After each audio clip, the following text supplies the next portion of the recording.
When you offend them, it's either you get your buzz boost immediately or they isolate you and keep you at arm's length, or that's the end of your relationship, regardless of whether you are friends, you are besties, you are acquaintances, or you're even family.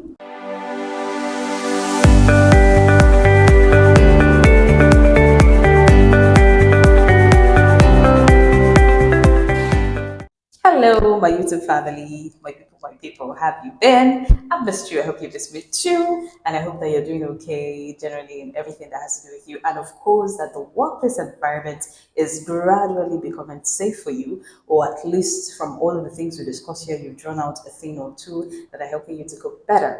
My name is Mary Badmos, for anybody here who's new, and I come here on Sundays to talk about workplace dynamics. Today, we're talking about something a lot of people have talked about the pastors in your churches, the what's it called, the imams in the mosques, and even motivational speakers. Forgiveness is going to be weird to some people. In fact, I'm talking about forgiveness, considering that this is all about workplace dynamics. But you know the truth. I've said this before.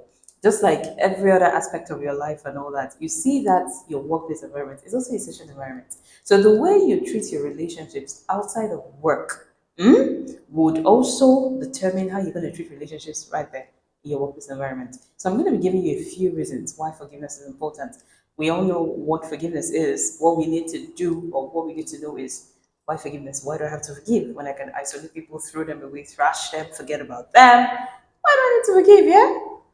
Number one, forgiveness is more for you than the offender.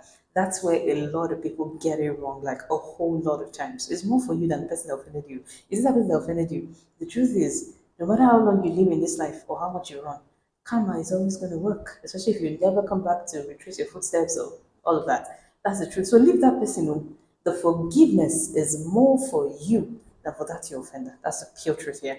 When you forgive, you're allowing yourself, what's the word now, rest from all the emotional trouble of the emotional baggage of somebody offended me. I'm not going to talk to them anymore. Just imagine it. I'm pretty sure a lot of people have been in this situation before. You offended somebody or somebody offended you, and then you're both walking into work, maybe at the gate, or you meet each other at the department or at some kind of meeting, and then you can't even say hi to each other. There's this kind of friction. Your mind always reminds you when you see them, I'm not going to greet that person. I'm not going to talk to that person. That's what we're talking about. That's the emotional baggage we're talking about. And if you're to, what's the word?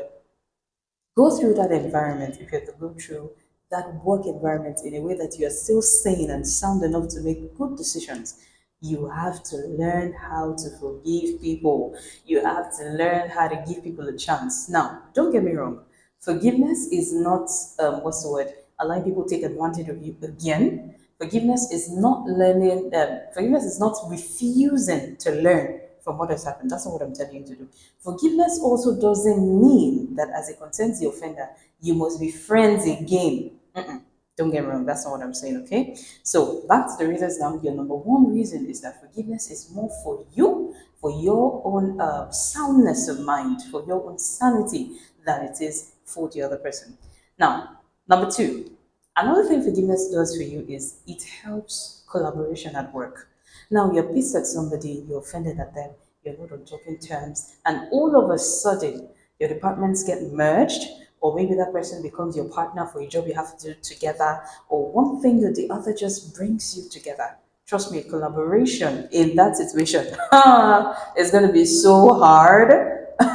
Some people try to manage or work through it, but for some, it's a whole lot. It's a whole lot. You hear people say something like, "I can't work with this person. I can't work with that person. Oh, I told her to do this. She's not doing it. I'm talking to her. She's not responding to me." It threatens collaboration. That's something that unforgiveness does at work. Now, this is not me justifying what anybody has done to you at work. Trust me. Somebody has wronged you, and if we do look into the details, it could be that truly they are wrong, and in some situations you might be wrong. So I'm not trying to say you are wrong the whole time and that person is right. I'm just trying to say a better way to handle it, a better way to protect your sanity, is to let it go. Okay, let it go. The truth is, at the end of the day, quite a lot of us as well are imperfect. One of the things I've learned to do for myself is learning the habit of making excuses for people. And when I say I'm making excuses for people, it doesn't mean that after each forgiveness, I'm going to let my guard down again and let myself be hurt or be trampled upon. Mm-mm. It's just that it allows me quickly forgive them. If somebody does something to me, I walk into the office on a Monday morning, I'll try to say hi to somebody, they don't respond, somebody snitches on me, somebody says bad stuff about me, somebody is not being helpful, and all the other things that people can do in the workplace to piss you off. I just say to myself sometimes, oh, maybe they're having a bad day. The truth about a lot of people's lives is they're going through a lot that they can't say to you. That's the truth. For some, except for those that are just natural bullies, they've always been bullies their entire life. So I just make up that excuse. Oh, maybe they're having a hard time. Maybe something is going on in their lives. Who knows? I'm just going to throw that away. It's not important. That's one thing I have learned to do for myself over the years. So that's two things I've told you now. First of all, forgiveness is for you and your sanity. And the second part of it is that it's going to help collaboration with people in the workplace environment. So I'm going to stop there today. Don't worry. Next week, we're going to widen and expand this topic even more. I've got a few things that are going to shock you and maybe even a story that I'm going to throw in there.